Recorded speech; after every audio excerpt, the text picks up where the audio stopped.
News ఇక విశాఖ వేదికగా 5 లక్షల మందితో యోగా డే కార్యక్రమాన్ని ఏపీ ప్రభుత్వం ప్రతిష్టాత్మకంగా నిర్వహించింది. ఈ అపూర్వ యోగా విద్యను సామాన్యుల దరికి చేర్చడం ద్వారా ప్రజలందరినీ ఆరోగ్యవంతులుగా తీర్చిదిద్దే లక్ష్యంతో యోగాంధ్ర కార్యక్రమాన్ని ప్రభుత్వం ఏర్పాటు చేసింది. ఈ మెగా కార్యక్రమంలో దేశ ప్రధాని నరేంద్ర మోదీ, ముఖ్యమంత్రి నారా చంద్రబాబు నాయుడు, ఉప ముఖ్యమంత్రి పవన్ కళ్యాణ్, ఇతర మంత్రులు, ముఖ్య నేతలు పాల్గొన్నారు.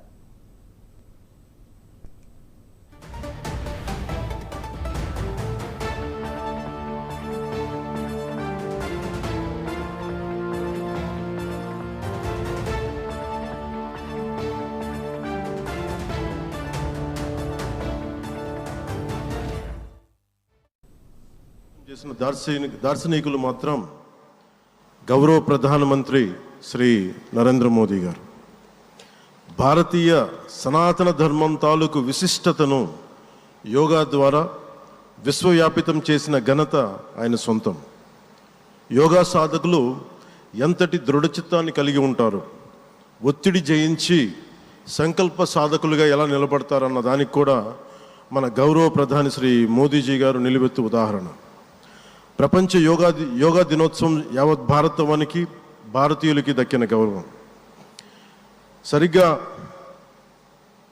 ఒక 2014లో అప్పుడే ఐక్యరాజ్య సమితిలో గౌరవ ప్రధానమంత్రి మోదీ గారు ప్రవేశపెట్టినప్పుడు దాదాపు 177 దేశాలు ఈ రెజల్యూషన్కి మద్దతు పలికినాయి. ఇంతమంది మద్దతుని కూడగట్టగలిగి ఈ రోజున మనకి 2015 నుంచి యోగా దినోత్సవం ప్రారంభమైంది. ఈ రోజున గౌరవ ప్రధానమంత్రి మోదీజీ గారి పిలుపు మేరకు మనం మొదట విశాఖ 11వ యోగా దినోత్సవ సంబరాలకు వేదిక అయింది. శ్రీ మోదీజీ గారి సమక్షంలో గౌరవ ముఖ్యమంత్రి వర్యులు శ్రీ చంద్రబాబు నాయుడు గారి కృషితో ప్రపంచ రికార్డుకు వేదికగా నిలిచింది.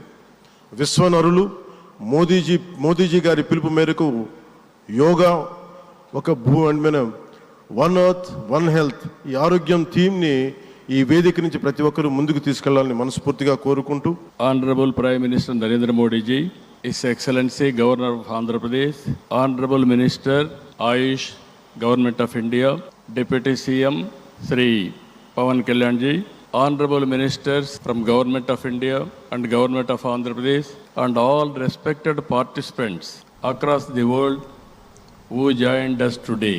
I welcome all of you to the beautiful city of Visakhapatnam for auspicious occasion of 11th International Day, Yoga Day, to create history.